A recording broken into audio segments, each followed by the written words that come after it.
பொதுவாக நம்முடைய மனம் இருக்குது இல்லையா, அந்த மனமும் குணமும் தான் எதிராளியை கூட மாற்றும் அப்படின்வாங்க அது. நாம் எந்த மனத்தோடு இருக்கிறோம், எந்த குணத்தோடு இருக்கிறோமோ அதுதான் எதிராளிக்கும் ரிஃப்ளெக்ட் ஆகும்.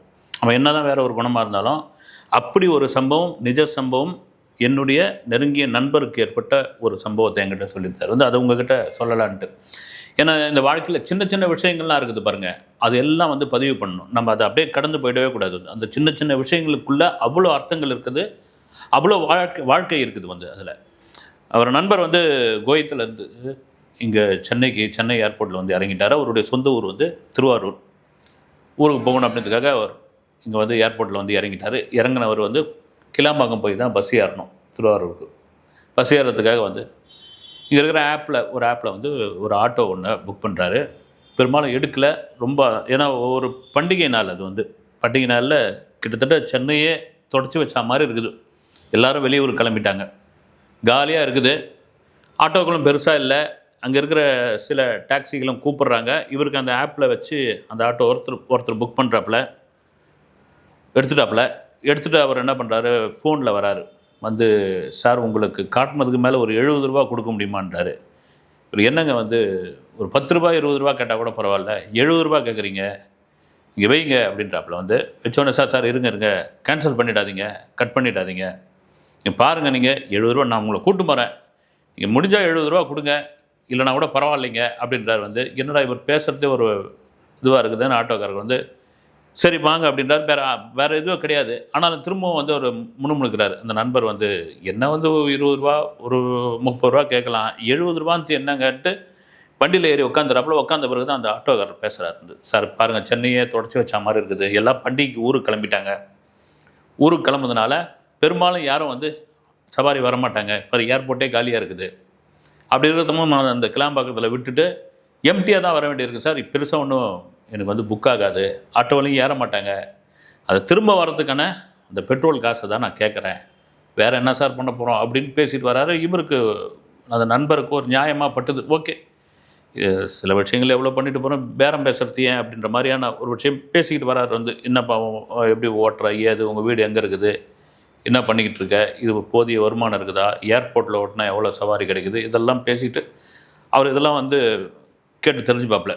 இப்படியே போயிட்டே இருந்து இந்த காலை நேரம் பயங்கரமான ஒரு பசியாகவும் இருக்குது.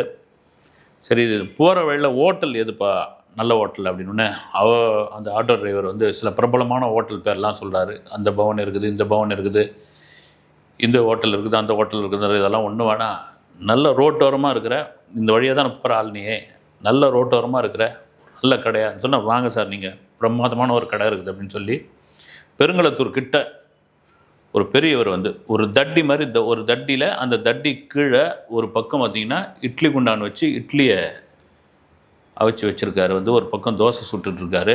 அவர் ஒரே ஆளாக 4 வகை சட்னி வச்சு வச்சுருக்காரு. கூட்டம் அள்ளுதுங்க. கூட்டம் நின்று சாப்பிட்றாங்க. சில பேருக்கு ஸ்டூல் போட்டு வச்சுருக்காங்க. சார் உங்களுக்கு இங்கே சாப்பிட இஷ்டமா அப்படின்னா, அதெல்லாம் ஒன்றும் இல்லைங்க, நல்லா இருக்குங்களா, பிரமாதமாக இருக்கும் சார், வாங்க அப்படின்னா, நீயே வாப்பா அப்படின்னு சொல்லி 2 பேரும் சாப்பிட்றாங்க. சாப்பிட்டு முடிச்சோன்னா உண்மையிலேயே இந்த நண்பருக்கு பயங்கர அவ்வளோ திருப்தியாக இருக்குது. ஏன்னா கல்ஃபில், அரபு கண்ட்ரியில் அந்த சாப்பாட்டை சாப்பிட்டு முதல் முறையாக இப்போ தான் இறங்கி, ரொம்ப நாளைக்கு அப்புறம் இறங்கி ஒரு பிரமாதமான சாப்பாடு, அவர் ஊரில் போய் திருவாரூரில் போய் அவங்க ஒய்ஃப் கையிலையும் அம்மா கையிலையும் பிரமாதமான ஒரு சாப்பாடு சாப்பிட்லான்னு பார்த்தா அதை விட டாப்பான ஒரு சாப்பாடு. அந்த ஒரு பெரியவர் கிட்டத்தட்ட ஒரு 75 வயசுக்கு மேலே இருக்கும். அவர் பாட்டுன்னு சளைக்காமல் போட்டுக்கிட்டுருக்காரு, இது பண்ணுறாரு, எல்லாத்தையும் இட்லி எடுத்து போடுறாரு, தோசை சுடுறாரு ஒரு ஆளாக. அதான் ஒரே ஒரு மேன் பவர்னுவாங்களே, அது மாதிரி அடித்து நொறுக்கிட்டு இருக்காரு. பயங்கர திருப்தி ஆகிடுச்சு. இதுக்கு தான்ப்பா உங்ககிட்டலாம் இது மாதிரியான இது கேட்கணுன்னு. அப்புறம் அவர் சிரிக்கிறார். சிரிச்சுட்டு ஒரு 200 ரூபாயை கொடுக்குறாரு பெரியவர்கிட்ட. 200 ரூபா கொடுத்தா 150 ரூபா ஆகுது, 50 ரூபா சில்லறை இல்லைங்க அப்படின்னு சொல்லி அவர் ரொம்ப நேரம் அந்த இது தழுவுறார். அந்த இதெல்லாம் பார்க்குறாரு. அவர்கிட்ட ஜிபே வச்சுக்கிறது கிடையாது. ஏன்னா கூகுள் பே ஏமாற்றிட்டு போயிடுறாங்க தம்பி. அவருடைய இது அதனால் நான் வச்சுக்கிறதுல, கொடுத்தா கேஷாக தான் கொடுக்கணும். ஏன்னா உள்ள நுழையும் வரும்போதே அவர் சொல்லிட்டார், ஜிபே அது இதெல்லாம் என்கிட்ட கிடையாதுங்க, துட்டாக கொடுக்குறதா இருந்தால் கொடுங்க, சாப்பிடுங்க அப்படின்னு. கொடுத்தோன்னே அவர் என்ன சொல்கிறாரு, ஆட்டோவில் ஏறின நம்ம நண்பர் அந்த பெரியவர்கிட்ட, நீங்கள் வச்சுருங்க பெரியவரை, நாளைக்கு வரும்பொழுது இந்த 50 ரூபாயை நான் வாங்கிக்கிறேன் அப்படின்னு சொல்லிவிட்டு அவர் ஆட்டோவில் ஏறி கிளம்புறாரு. ஆட்டோ டிரைவர்கிட்ட சொல்லிட்டார், கிளம்பாக்கத்துலேருந்து நான் திருவாரூர் போகணுன்னு. இவர் ஆட்டோ ஓட்டிகிட்டு போகிற ஆட்டோ டிரைவர் வந்து கொஞ்ச நேரம் யோசிச்சுட்டு, சார் நீங்கள் தான் திருவாரூர் போகிறீங்க, இவர்கிட்ட நாளைக்கு வந்து அந்த 50 ரூபா வாங்கிக்கிறேன்னு சொல்கிறீங்களே, எப்படி நீங்கள் வந்து வாங்குவீங்க அப்படின்னு கேட்குறாப்புல. இல்லைங்க, அந்த 50 ரூபா யாருக்காவது ஒருத்தருக்கு தேவைப்படுற இடத்துல அது போய் சேரும். வந்து அந்த பெரியவர்கிட்ட நீங்கள் வச்சுக்கன்னு சொல்கிறது வேறு, அதை தாண்டி நாளைக்கு வந்து வாங்கிக்கிறேன்னு சொல்கிறது என்னென்னா, இதே போல் யாரோ ஒருத்தன் வந்து காசு இல்லாத ஒருத்தன் வரான்னு வச்சுங்க, அந்த பெரியவர் மனசு ஒருத்தர் 50 ரூபா கொடுத்துட்டு போனாங்கல்ல, அதை கொடுப்போம் நம்ம, நாளைக்கு வந்து அவர் கொடுத்துருவா வாங்கிப்பார், அப்புறமா நம்ம செஞ்சுருவோம் அப்படின்ற மாதிரி ஒரு குணம் வரும். வந்து இதெல்லாம் மீறி நீங்கள் சொன்னீங்கல்ல அத்தனை ஹோட்டல், அந்த பவன் இந்த பவன் அது இது அதுன்னு, அதில் போனவுடனே இந்த சாப்பாட்டுக்கு இந்த டிஃபனுக்கு எவ்வளோ போட்டிருப்பான்னு நினைக்கிறீங்க? 500 ரூபா போட்டிருப்பான். அது ஜிஎஸ்டி போடுவான், டிப்ஸு கொடுக்கணும், வெளியே வந்து பார்க்கிங்க்கு வந்து இது பண்ணணும், டிப்ஸு கொடுக்கணும், இவ்வளோ இது இருக்குது, போய் இடம் பிடிக்கணும். ஆனால் இந்த டேஸ்ட்டு அங்கே வருமானு எனக்கு தெரியல, அதனால் அவர் தான் வச்சுக்கிட்டோம். இதில் போய் என்ன இருக்குது? இன்றைக்கி பூரா நின்றுட்டு இருக்காரு. அவர் எந்தவித பெரிய எதிர்பார்ப்பே இல்லாத ஒரு மனுஷன். வந்து நீங்கள் இப்போ அப்படி எதிர்பார்ப்பு இருக்கிற மனுஷனாக இருந்தால் அடுத்த கட்டத்துக்கு போயிட்டே இருக்கணும். அதுக்கு தன்னம்பிக்கை இல்லைன்றதை தாண்டி வரவன் மரத்தடியில் வச்சுருந்தா கூட சரி, நல்ல ஒரு தரமான ஒரு டிஃபனை கொடுக்கணும்னு. அந்த இட்லி அப்படி பூ போல் இருக்குது, அந்த சட்னி 3 வகை சட்னி அவ்வளோ அருமையாக இருக்குது. நான் ரொம்ப நாளைக்கு அப்புறம் நாக்கு செத்து போய் வந்திருக்கிறேன். நான் வந்து இப்போ ஒரு வீட்டில் போய் ஒரு பிரமாதமான ஒரு நான்வெஜ்ஜு, ஒரு கோழி அடித்து குழம்பு வைக்க சொல்லலான்னு பார்த்தா, அதெல்லாம் தாண்டி ஒரு 10 மடங்கு டிஃபன் இதை கொடுத்துருச்சு. ஆனால் அந்த ஒரு ஓலக்கத்தை குடிசைக்குள்ளே ஒரு இடத்துல அவர் நின்று அவருடைய அந்த வியாபார நோக்கத்தை மட்டும்தான் பார்த்துக்கிட்டு இருக்காரு கண்டி. அவர் வந்து வேறு வித எந்த சிந்தனையும் கிடையாது. இதில் போய் என்னப்பா இருக்குது அப்படின்போது ஒரு நிமிஷம் அந்த டிரைவர் இதுவாகிட்டார். கொஞ்ச நேரம் பஸ் ஸ்டாண்டில் நிறுத்துறாரு. நிறுத்திட்டு மேல் கொண்டு 70 ரூபா கேட்டார்ல, அந்த 70 ரூபாயை சேர்த்து கொடுக்கும் பொழுது அந்த டிரைவர் திரும்ப அந்த 70 ரூபாயை கையில் கொடுக்குறாரு. இவர் கையில் கொடுக்குறாரு. என்னங்க? இல்லை சார், இந்த 70 ரூபா உங்ககிட்ட இருந்ததுன்னா நிச்சயமாக யாராவது ஒரு சாமானிய மனிதன்கிட்ட போகும். எங்கிட்ட இருந்தால் செலவாயிடும். நான் ஒன்றும் பெரிய கோட்டீஸ்வரனும் ஒரு நாளைக்கு வந்து 1000லேயோ லட்சத்துலேயோ சம்பாதிக்கிற ஆள் கிடையாது. வந்து சவாரி கிடச்சா வரும், ஒரு நாள் கிடைக்கலனா சும்மா இருப்பேன், ஒரு நாள் உடம்பு சரியில்லைனா வீட்டில் கிடப்பேன், ஒரு நாள் வந்து ஒன்றுமே இல்லாத கூட திரும்ப போவேன். இப்படியாப்பட்ட வாழ்க்கை தான் நான் வாழ்ந்துக்கிட்டு இருக்கேன்.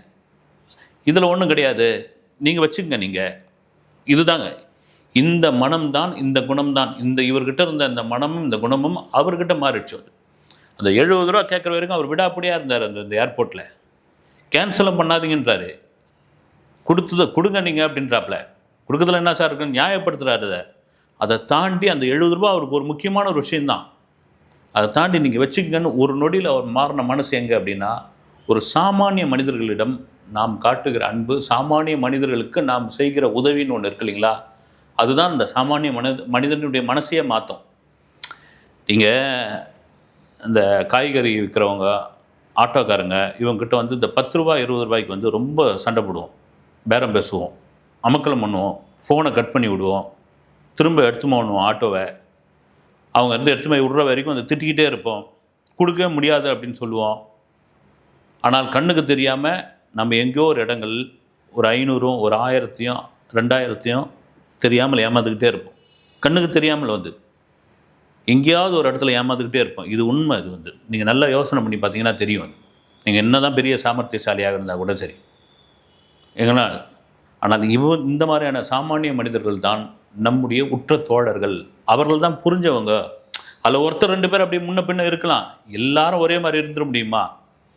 அதை தாண்டி அவங்களுக்குள்ளேயும் ஒரு மனசு இருக்குது, அவங்களையும் நீங்கள் மாற்ற முடியும். அவங்களுக்குள்ளேயும் ஒரு ஈரம் இருக்குது. அவங்க ஒன்றும் ரப்புன் டப்பான ஆள் கிடையாது, ஆச்சா போச்சான்னு கிடையாது. நீ அந்த காலத்து படத்துலலாம் பார்த்தீங்கன்னா அந்த சென்ட்ரலில் வந்து ரிக்ஷா ஏறுவாங்க. வந்து ரிக்ஷா ஏறினோன்னே அப்போ இது மாதிரியான ஜிபிஆர்எஸ் இதெல்லாம் கிடையாது, கூகுள் மேப்லாம் கிடையாது.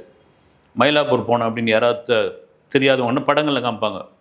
ஒரு சுற்று கோடம்பாக்கத்தை ஒரு சுற்றிக்கிட்டு சைதாப்பட்டு வழியாக பூந்து அடையார் வந்து அப்புறமா வந்து எடுத்துகிட்டு விட்டோன்னே, இன்னும் இவ்வளோ தூரம் இருக்குதானே? ஆமாண்ணா, என்ன எவ்வளோ தூரம் இருக்குது பத்தியா, சென்ட்ரல்லேருந்து மயிலாப்பூர் குடுதுட்டை அப்படின்னு சொல்லி 10 மடங்கு காசு வாங்கி போயிடுவாங்கன்னு திரைப்படங்களில் பார்த்துருக்கோம். எல்லாருக்கும் ஒரு தேவை இருக்குது. இன்றைக்கி அது மாதிரியான ஒரு காலகட்டம் இல்லைனாலும் வந்து ஏதோ ஒரு தேவை இருக்குது. அந்த தேவை இருக்கிறதுனால தான் வந்து சார் எக்ஸ்ட்ரா ஒரு 20 ரூபா கொடுக்க முடியுமா, எக்ஸ்ட்ரா ஒரு 30 ரூபா கொடுக்க முடியுமா அப்படின்ற ஒரு கேள்வி இருக்குது.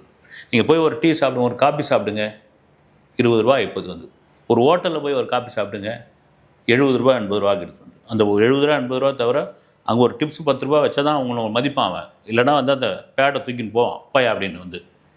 இதுதாங்க வாழ்க்கை.